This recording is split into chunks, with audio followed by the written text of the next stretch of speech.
Oh, good morning, everyone. Thanks for joining our webinar today.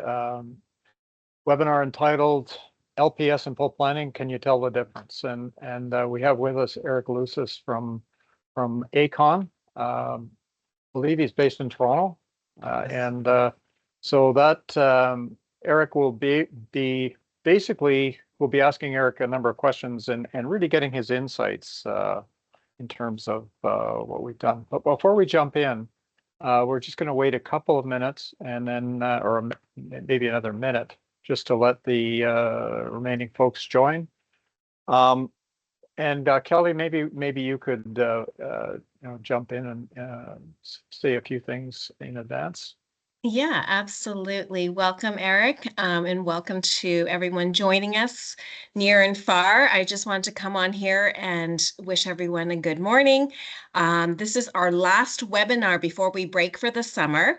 So if you are Calgary-based, we are hosting a lunch and lean session coming up July 17th. It'll be in person at the Nyali office, so keep an eye out for the invites coming in the email. We will pick up our webinar sessions starting in September. So I will be communicating that very shortly on our scheduling. Thanks, Rick. Okay, thanks, Kelly. And so basically, I'd like to introduce Eric Lusis. Eric is VP of Continuous Improvement for Aecon. He's been involved in the lean community for a significant number of years, hence the gray hair, of course. And so I've met Eric probably 6 years ago in the very early days before we actually created Nyali as a company. But Eric was an integral part of that early vision, and so we had the opportunity to work with him and the privilege of working with him for the last number of years. So basically what I'd like to do, maybe Eric, you could start off just giving you a bit of background on your journey to where you are right now and how you got here and why you're in this game. Yeah, absolutely. Well, it was well over 10 years ago, and I was with another GC at the time, and we actually took over a job from another company that didn't complete it, and basically they said, but on this job they're using last planner system. And I remember thinking, what's that? So my first evolution or my beginning of that, and since then it's my experience with LPS has grown.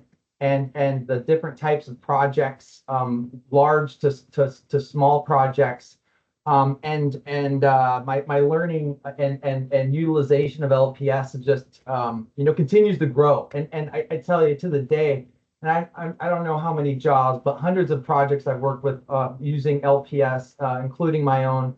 Most of my time has been in operations on jobs.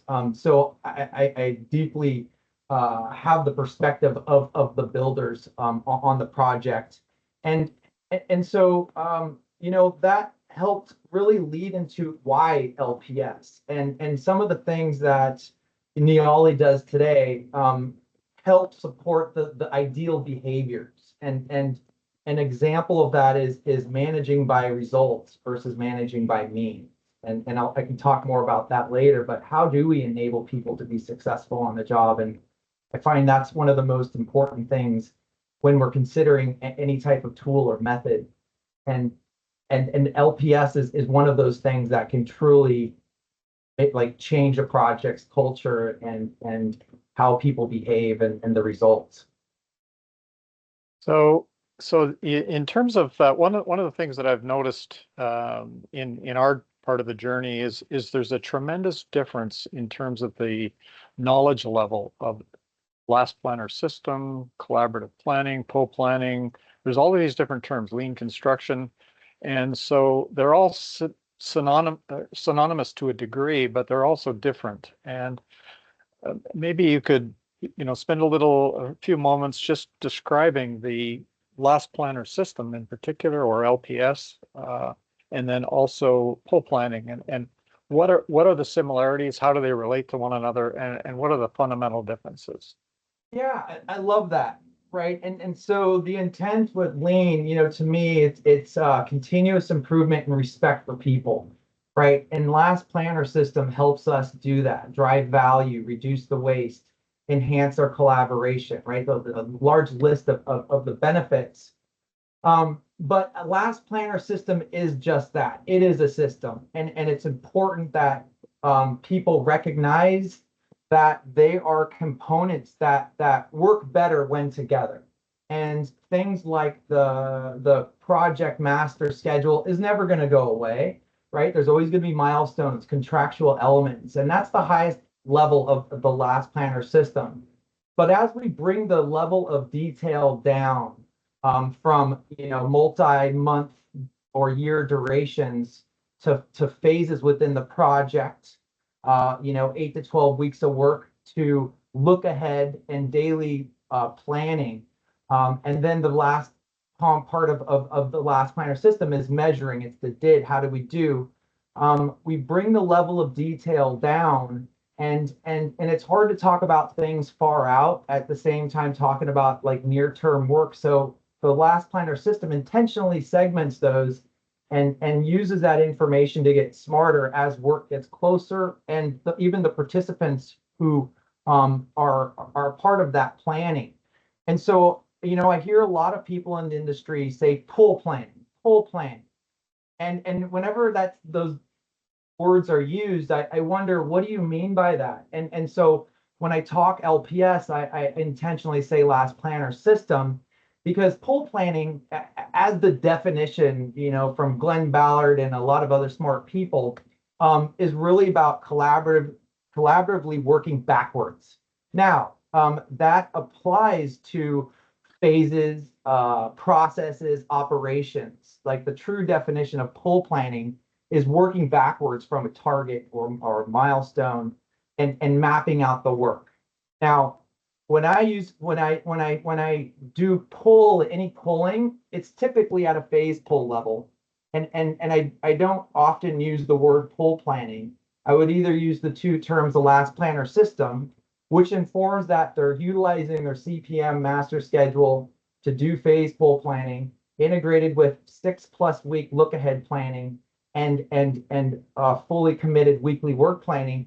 And oh, by the way, the did part of measuring performance, 10 minutes once a week. And those elements really help teams get the most out of the system. Phase pull planning, I think the true definition is phase scheduling or reverse phase scheduling. To me, that's just phase pull planning. And so the definition of phase scheduling or reverse scheduling is pretty much the same as pull planning. So when we say pull planning, to me and the people that I work with, we would interpret that as just doing a phase pull, working backwards with a scope. But that doesn't include the other elements that, typically in all the data I've been collecting, can increase the expected outcome by 20, almost 30% with the other elements. So yeah, I just had a question about the human elements of last planner versus the technical elements of last planner. Technical being the tools that you're using, whether it's analog or digital, and or which tool is selected, and there's challenges associated with both of those things. First of all, which is more challenging, the human elements or the technical? And secondly, with some of those human challenges, how have you addressed those? Yeah, so human versus technical, often with technical, there's some level of administrative burden or things along those line, that line. But the human component is really the crux, and if that's not part of the plan, then it doesn't matter what tool or method you use, honestly. And lean is all about respect for people. And so when we think about people and how we interact, and even the last planners who are the ones putting work in place and involving them in the plan, that can drive everything. And so often, and this is particularly for teams who haven't used LPS, that our industry is a little broken, and not often enough do we look out for each other as stakeholders on a project. And LPS is one of those things that helps increase the accountability. It's almost like through peer pressure. And if you don't go into the utilization of LPS without having meaningful conversations to align on expectations and even align on some of the new behaviors, like having the authority to say no, if we're going to truly have the authority to say yes. And even the words we use to commit to things is different. There's no should. It's yes, I can do this. So there's a lot of behavioral elements that absolutely, if they're not considered, really can you go back to the old way. And I mean, just of all the teams that I've kicked off, and I learned at some point, it's like 4 to 6 weeks is the magic sweet spot to start getting people to learn these new behaviors, and hold each other accountable. And that's got to be part of the plan. That's fascinating, but I'm curious to know if you see resistance to adoption of the process, and Yeah. and also how you've addressed that, or how you would address that. Always, or usually, right? Just simple bell curve. And it was funny. So just yesterday, I had one of our project managers. She was texting me the night before saying, I'm having problems getting the PMs to allow their builders, 4 persons, to the phase pull meeting. What do I do? Right. And so, to me, it comes down to, it always begins with who's authorized to make decisions around the work, right? And there is a lot of times hesitation to do like really anything new, but in particular last planner system, people are like, oh, another meeting, we've got to do this extra work. And a quick way to offset that is actually, this is going to save you time, less meetings. If you are having one focused discussion every week, this is going to be it, and it's not in addition to. And what teams will actually find pretty quickly is that they have more meaningful discussions. And an example of that is, in all of the 4 persons meetings I've been at, a lot of them, a bunch of people sitting around a table, nodding their head, maybe looking at a Gantt chart in whatever form or fashion. They leave, half of the schedules are sitting there on the table. But in that setting, you can really only have one conversation at a time. Now, when we do weekly work planning and we've got, our 6 weeks of activities on the wall, that allows multiple conversations to happen at the very same time within that. We do bring it back, but then now you can have 5 different conversations for half an hour, and you can move so much more work forward in a shorter duration. And so it's finding little examples like that to help people want to take that next step and just try something new. Right. And I guess getting to the why am I doing this is sort of a critical element of that. Yeah. Yeah. And so great point. And so depending on who the stakeholders are, that why is different. And if I was talking to a trade partner, the first thing I'd probably tell them is, this is your opportunity to not necessarily bitch and moan, but put your hand up. Tell everybody why you can't do this unless you have something. Here is where we do that. Speak now or hold your peace, but we need to hear about it. And I'm not just talking this week. I need you to start thinking 4 weeks out, 5 weeks out. What are your constraints? How do we make you successful? Right. And that, I've had so many people say, nobody's ever asked me that before. Like, no, like it's a different way of making people like own what they do, but then also make them part of that planning process and really doing that. And with our people, all the jobs I've been on are superintendents and builders. Sometimes it seems like we're herding chickens or something, right? And now we don't have the bandwidth to look over the horizon. So the cell that I typically would start with my own teams is like, you are micromanaging grown adults who own the scope. Do you like doing that? Because there's a way to offset some of that so you can focus on the bigger challenges, look further down the line, and make sure that they're successful versus playing operator between people, which I used to do all the time. That's awesome. So one thing I forgot to mention is if you have any questions for Eric, just drop those into the chat. So just click on the chat button at the top, and then ask your questions, and we'll come to that after about 30 minutes. We'll open it up to questions for the last 15. So yeah, so please go ahead and ask questions. Eric, I'd be curious to know about, for you to give us an example of a high performing team using using LPS in particular, and what made that team successful? What are the key ingredients from your perspective? Yeah, there's a couple recent projects I've been to. There's one that was years ago that I'll never forget, and I guess I'll start with what I saw. And this was maybe an $85 million basketball facility, brand new build on a campus. And it was my first time visiting there. They had been utilizing LPS for maybe a couple months. And I walked into the trailer, I walk in, and there's a weekly work plan meeting going on. So I'm just kind of sitting on the side observing. And there was this gentleman, definitely a builder, in all his PPE and stuff, really leading the show. And helping people map out their stuff. And there was a rich conversation about the work. And after that, I was like, who is this? Who's this guy? He's awesome. And it turns out it wasn't one of our superintendents or one of our team. It was actually the framer. And the framer was actually running the 4-person meeting because his involvement and his engagement and everybody either starting before or after him was so important to his own success. And when you see teams behaving in a different way, like calling each other out in a meeting, saying, no, one conversation at a time, or actively putting a constraint on the log right then when it comes up. These are some of the high performing behaviors that I look for when I go and I observe jobs.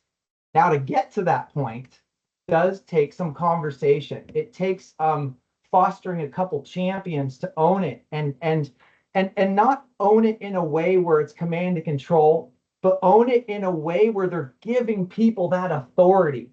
And when people are given that trust to make a plan and tell us what they're going to do, and often fail, right, initially, that's where the respect for each other kicks in. That's where we start to learn to trust each other, right? We learn from why did it happen? Well, we thought it was this, it ended up like this. So the next one will make sure that doesn't happen again.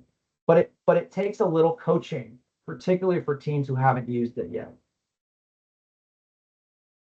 You're muted. You're muted. Yeah, we got some background noise here, but so yeah, I'm curious. You mentioned command and control, and I've actually seen implementations of Last Planner using a command and control type of a structure with the team. And, my assumption is that's going to fly in the face of what you're trying to achieve.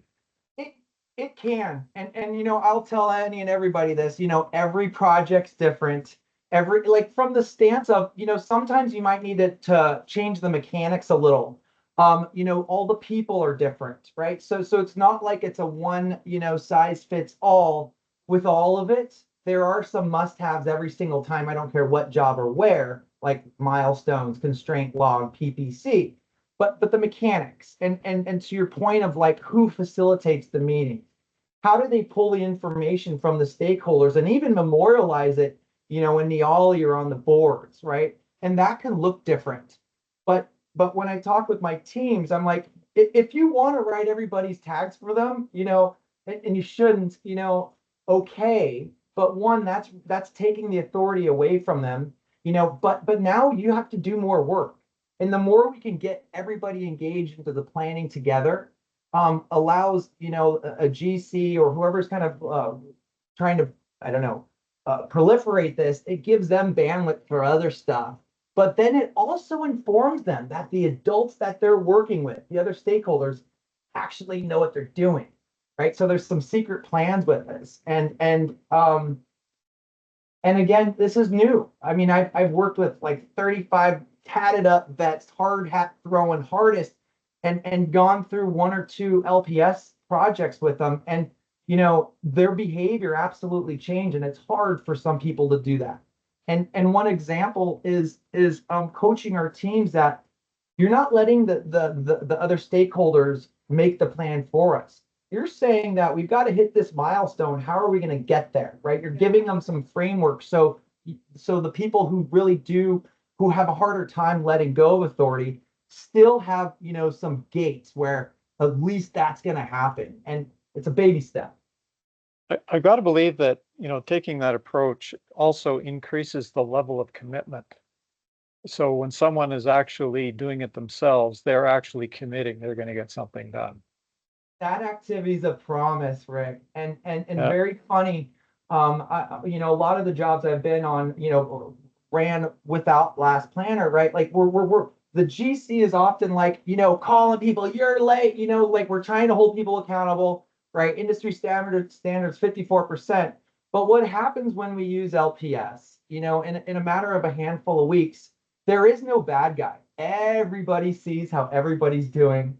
And time and time again, I've seen some tougher stakeholders who just aren't quite on the bus say, like, third week they say 5 days, and everyone's like, yeah, all right, we saw you do it in the last 3 weeks. Why are you going to say 5? And then they say, okay, well, this week I'll say 4 days, right? And so the peer pressure is one of those direct elements that flips that accountability model. It's part of that, the peer pressure and the ownership. I've seen grown adults not be able to commit to a tag a couple weeks out, and that's a wonderful thing because we want to know why. Otherwise, if we assume that it's going to get done, most likely it won't. So let's figure that out now as a team.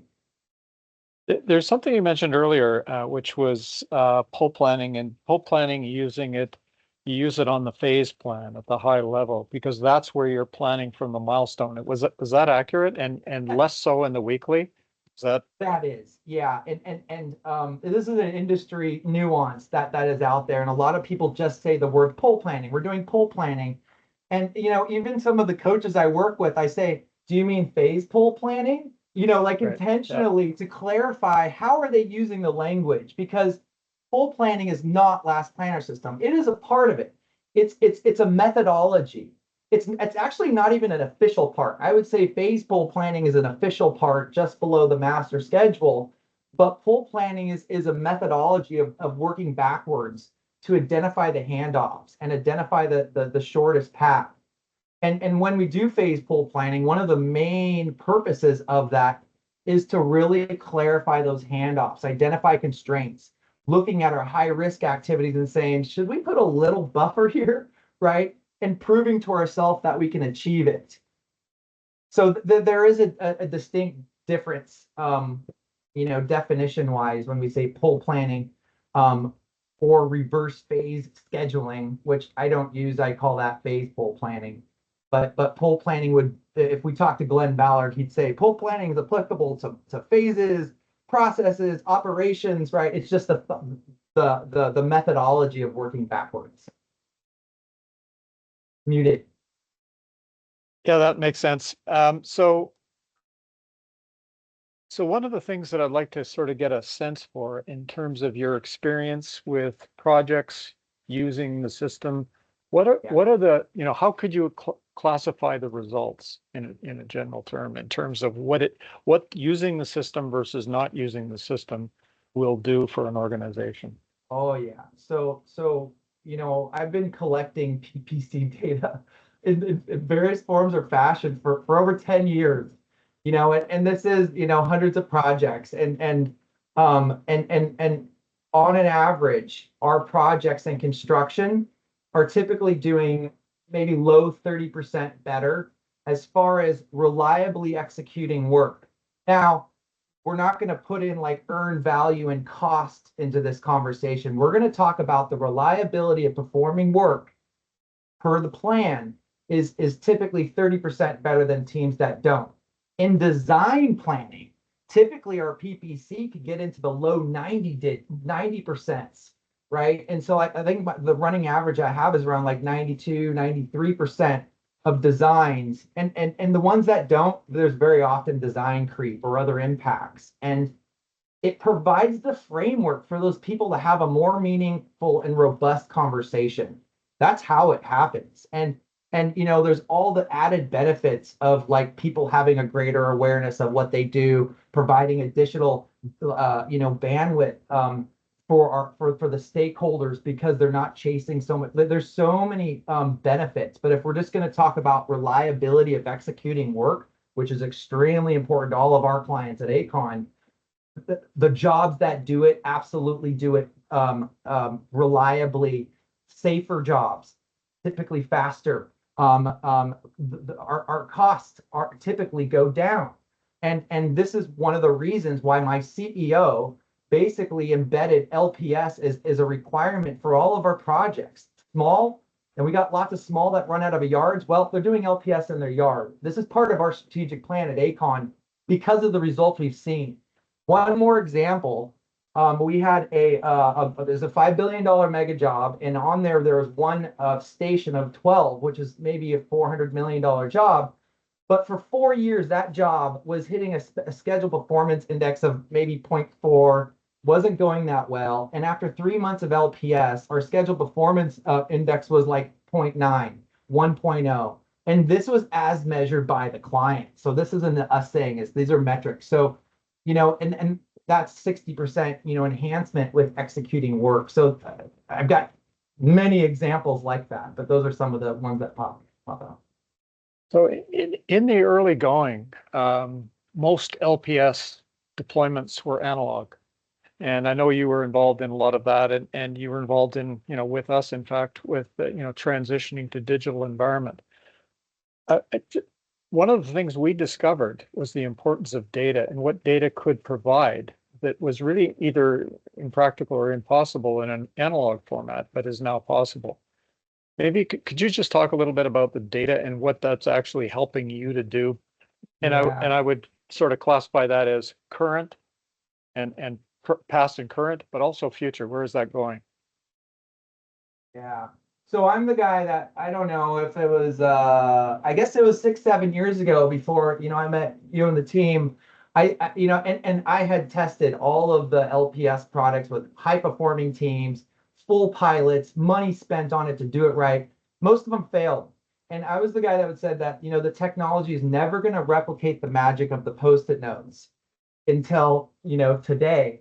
And honestly, there is only one product that I would recommend using, if we're going to do LPS. And so before that, you're right. The Post-it notes, they can be clunky. There's no data. It's all just visual. And even when it comes to accelerating how people replan similar areas, there's a lot of missed opportunity with the analog. And I guess, in all fairness, I don't like to start jobs off with tech until they can prove it out and we do a phase pull or two and they use the Post-it notes just to start learning the behaviors.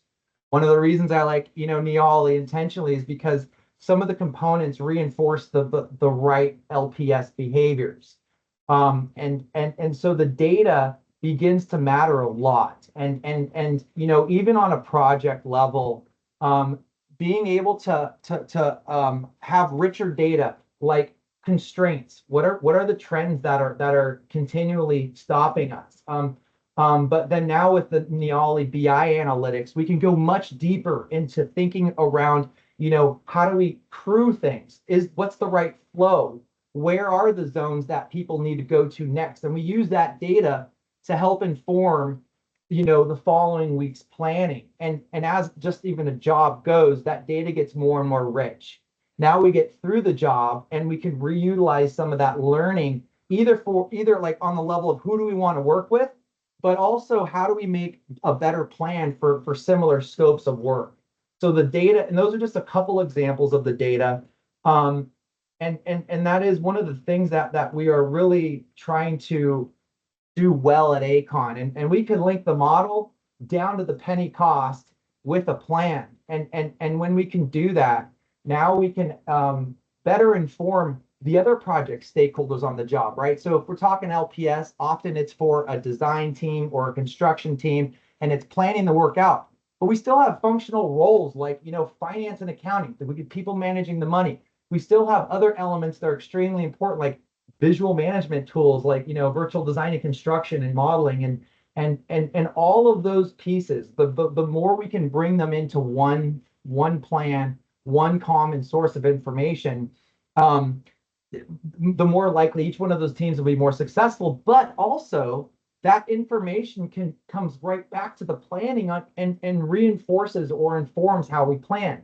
I can't tell you how many jobs I've been doing last planner, and we stop and we go look at the model and we say, well, what does that transition look like? And there's this aha moment with the visual, that data to inform that plan. And so, looking forward, I think it is like we're already really we're there with as far as linking more visuals to inform what that plan should look like, and concepts like tact planning, breaking down areas and sequencing the flow of work is part of this. So sky's the limit, but I'd say the most advanced thing, if anybody was interested, is like factory physics stuff and actually planning the flow of work and the movement of materials. And we can do a lot of that. It begins with Neoli in that last planner system and establishing flow of work. So just as a reminder, if folks have questions, please use the chat function and ask your questions, and then we can have Eric jump in. While we're doing that, I've got a couple of other questions, Eric, and one of them was specifically related to a conversation we had earlier, which was in regards to AI, and that's obviously a hot topic these days, and it's something that certainly anyone in the software business is acutely aware of the potential for AI. Of course, with AI, you need lots of data, and so that's where there's a connection. And what we're seeing more and more is people who are looking to bring data into like you say, a common repository, so that you can now look at the data across multiple applications. So it's basically your data all in one place, which then the AI tools can use it. And so now you can, for example, map PPC against other metrics from other applications, which gives you new insights. Maybe you could just talk a little bit about what Aecon is doing and what your experience is in this space. Yeah, we have been for a while, like deeply looking at integrating AI in the organization. We are, and we're just figuring out use cases. And better believe schedules was one of the first places we went to. A lot of our historical data, mostly in P6 schedules, is hard to analyze on some level. And what we've actually looked at with Neoli is the data is a bit more rich. And some of the reasons behind that is because it's low. It's often lower level. There's more information in it. But the AI component to help inform what some of our challenges are, and if we've got the Power BI, we can do some level of analytics with that. But the AI can help us look for different questions that we haven't even asked before, as far as like various trending data from activities in a project. And so right now we're building out our use cases, and scheduling is one of those things. And it comes down to how do we inform, what's going to happen? Where are the riskier elements that we might not have seen before we did that analysis? And really just having a more informed lens of what could happen to base our decisions on. Cool. So I've got a question from Ryan. So to the owners or project managers contracting out work to minimize the risk, or feel like they're minimizing the risk because they don't know how else they can do this, what do you give owners and project managers for them to understand the importance of their participation as an owner or project manager in the outcome, instead of handing off, waiting to point the finger? So I'm sure you can relate to that. Oh, I love that. And I love getting owners and engineers of record and even inspectors involved in the planning. Because I tell you what, a lot of times they can impact, the flow of work. And so my sell to them is often like, give me a couple meetings, just come and just observe and see what's happening. And most clients that I work with, I'll give them my contract language to say, hey, just put this in your contract language, and I guarantee it's going to make your life better. But from a level of confidence from an owner's perspective, when they can see people more clearly articulate what's going to happen, when they can more clearly see the week after week results and how teams are working to improve, often I find that are some triggers where they start to get much more engaged, and they start to move away from, logs and lists and emails, and they start to really participate in the planning. And a lot of the teams from the GC side, like, they're afraid sometimes to bring these other people in. But the more we bring those people in, we're having the conversation there. So we're removing a lot of other administrative burden, but often that's where the ideas and the people stepping up, and trying to help each other more, begins to take place. That's awesome, Eric. Another question from Alejandro. What programs, processes have you found to be the most effective for facilitating LPS? I have experience with vPlanner, and that has worked very well. Yeah, like, honestly, I try to stay software agnostic, and but I will tell you that, and I've utilized, vPlanner, and I think there are appropriate conditions for vPlanner.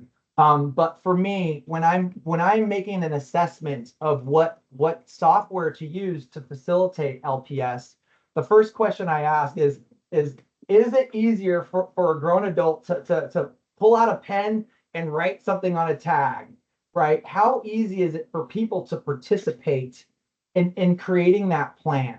One of the reasons that I wholly believe Neoli is the multi-touch. I can be moving activities over here, at the same time doing it over here. Now, I get all the other ones are in cloud settings, but a lot of the weekly work plan meetings that I've piloted and been a part of using other software tools,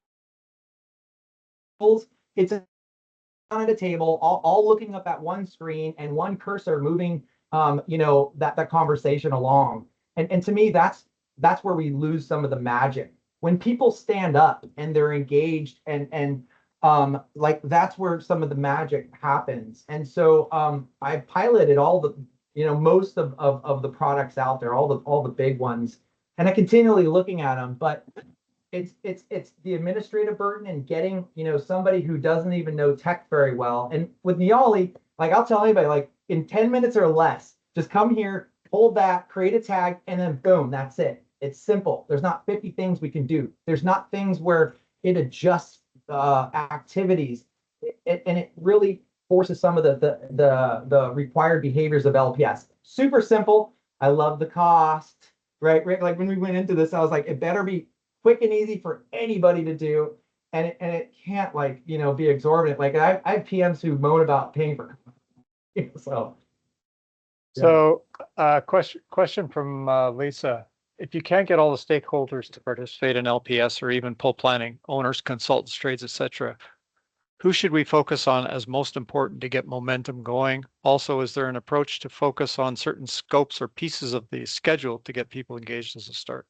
Yeah, absolutely. So if we're not doing it for the team, we should be doing it for ourselves. And some of the best, subcontractor trade partners I work with do it regardless on the job, and they do it for themselves. So if a team can demonstrate that they're actually having an enhanced, planning and planning methodology, that catches fire really quickly. And I can't tell you how many jobs where we've told the owner we're going to do this, and one day they come into the owner's meeting and they see the boards of the Neoli, and they're like, "What's that?" I'm like, "That's the plan." And they go, "Oh," and they all of a sudden get attracted to it a little bit. But when you're talking about the scopes, don't bite it all off at once. We've had mega projects where we just do one team, we do one scope, and I would always start with the riskier, the more unknown.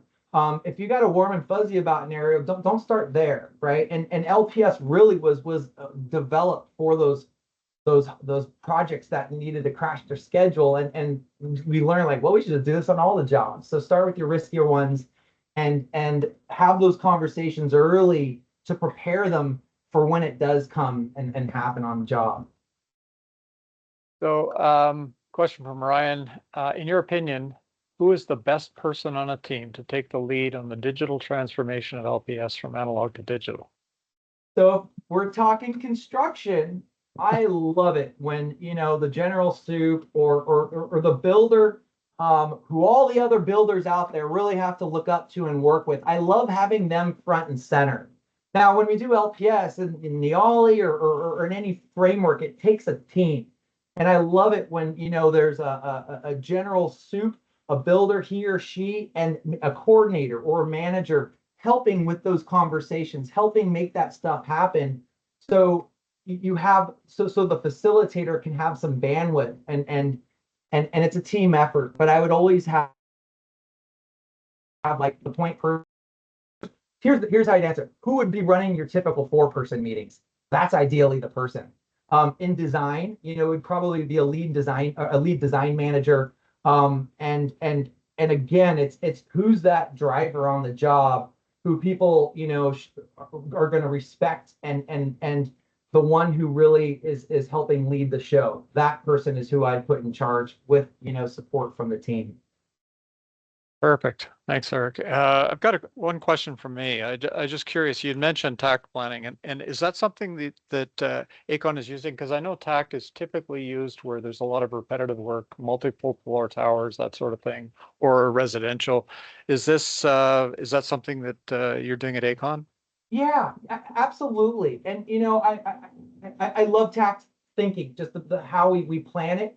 I don't think it's everything, but if we can't have a conversation about how do we sequence work, how do we sequence work in areas, and some of the things I love when at least how I do tax planning is I intentionally put in some buffers. How do we manage when change does occur? Tax planning allows for that, and too often I see teams trying to go everywhere. But TAC planning is the evidence of why we want to go from specific flow from area to area and balance out the scopes of work. I think line of balance with the Empire State Building, right? That's similar model, but TAC planning is extremely helpful to think about when we're doing LPS. It gives us a little bit more structure, meaningful structure with math and alignment with areas and flow of work. Perfect. This is another question from Lisa. Just I know we're talking much about tech platforms, but is there value in first teaching people the manual LPS process and then adding techs? I've seen the tech fail because the team didn't fully understand the underlying process. That's right. So you're trying to teach them LPS while the administrative burden of learning some software, right? And so now it's a little bit more clunky and it's harder to do necessarily for a new team.